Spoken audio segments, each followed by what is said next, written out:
কত বেশি কথা বলিস কেন? তুই কি যাবি না? তোর মার শুরু করুন। এই কথা বলতেই ভাই দেরি, ও আমার ধামধুম মার শুরু করে দিচ্ছে। আমার ক্যাশ বাক্স থেকে 200 টাকার মতো ছিল ভাই, এটা লয়ে গেছে। আমি যে চিকিৎসাটা করুম এটার কোনো বুদ্ধিও আমার কাছে রাখে নাই ভাই। এই থেকে মারছে আমার নাক রক্ত বইরা। ইঞ্জিনিয়ারিং কলেজ থেকে শাহবাগের উদ্দেশ্যে যাচ্ছি। শাহবাগ ইঞ্জিনিয়ারিং কলেজ থেকে এক অফিসারকে নাম দেয়, ইঞ্জিনিয়ারিং কলেজে অফিসারকে নাম দিয়ে আমি শাহবাগের উদ্দেশ্যে যাচ্ছি। যাওয়ার পথে শাহবাগ বোরের আগে এক পুলিশ আগে কয় বেটা খারা। আমি খারাইছি, কয় তুই এটা উঠছিস কে? তোর গাড়িটা আমি করবো। আমি কই ভাই সবাই তো যাইতেছে, আমার অপরাধ কি? আমি জিজ্ঞাসা পারি সবাই যাইতেছে, আমার অপরাধ কি? কয় তুই বেশি কথা বলিস কেন? তুই কি যাবি না? তোর মার শুরু করুন। এই কথা বলতেই ভাই দেরি, ও আমার ধামধুম মার শুরু করে দিচ্ছে। মার শুরু করে জায়গায় যখন মারছে আমার মাথাটা মানে চক্কর দিয়ে উঠছে, আমার সেন্সলেস হয়ে গেছে, আমি কিছু বুঝতে পারি নাই। আমার রক্ত দেখা সব চলে যাচ্ছে ভাই। দেখেন কি অবস্থা করে, নতুন সার্টিফিকেট সব সুইটা ফেলাইছে। আমার ক্যাশ বাক্সে কোথা থেকে মারছে? শাহবাগ মোড়ে। শাহবাগ মোড়ে। আমার ক্যাশ বাক্স থেকে 200 টাকার মতো ছিল ভাই, এটা লয়ে গেছে। আমি যে চিকিৎসাটা করুম এটার কোনো বুদ্ধিও আমার কাছে রাখে নাই ভাই। ওখানে শত শত পুলিশ আয়ে সার্জেন্ট মার্জেন আয়ে উপস্থিত। অন্যায় ভাবে ভাই ওই জায়গায় শত শত সার্জেন আসিল, ওই পুলিশরা কিছুই বলে নাই ভাই, শুধু আমার কাছে তুই এখান থেকে চলে যা চলে যা।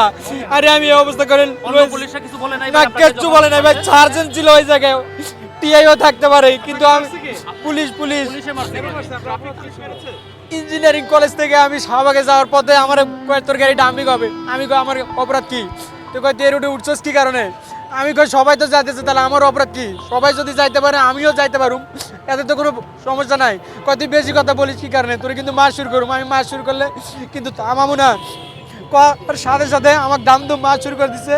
দেওয়ার সাথে এই থেকে মারছে আমার নাক রক্ত বইরা। আমি আর কিছু বলতে পারি না ভাই। ওই জায়গায় শত শত পুলিশ ছিল, কিছু বলে না। আমার ক্যাশ বাক্স থেকে 200 টাকা ছিল ভাই, এটা লয়ে গেছে। পুলিশের কাছে যেখান থেকে চলে যা, আমি টাকা লয়ে গেছে ভাই, পুলিশে লয়ে গেছে। পুলিশের নাম দেখতে পাই না ভাই, তর্কের মাধ্যমে সময় দেয় না, আমাকে মারা শুরু করে দিছে। আচ্ছা, আমাদের রিপাবলিক পার্টির সভাপতি মহোদয় আছেন, আপনার চিকিৎসার ব্যবস্থা উনি করবেন, আপনি কোনো চিন্তা করেন না। আর বাকি যে ব্যবস্থাগুলো শাহবাগ মোড়ে যথাযথভাবে আমরা দেখব। এই ব্যাপারে একটু কথা বলি। আপনি এই ব্যাপারে আপনি থামবেন, এই ব্যাপারে একটু কথা বলি। দেখেন, উনি একজন গরিব রিক্সাওয়ালা। উনি হয়তো ভুল করছে যে যেই রাস্তা থেকে এই মোটর চালিত নিষিদ্ধ সেটা আইন অনুযায়ী যে হয়, মানে তার যে শাস্তি হয় সেটা দিবে। তাকে মেরে রক্তাক্ত করা, এটা তো সেই হাসিনার আমলের পুলিশ। খুন হচ্ছে কিন্তু আপনি কোনো দাঁড়াই আছেন, কিন্তু এখন নিরীহ মানুষরে আবার মেরে আপনি রক্তাক্ত করছেন। আমার ঢাকা মোহাম্মদপুর ঢাকা উদ্যান। আপনার নামটা? আমার দেশের বাড়ি দিনাজপুর, বিরামপুর থানা। ভাই আপনার নামটা আরেকবার? আমার নাম মোহাম্মদ হাসান ভাই।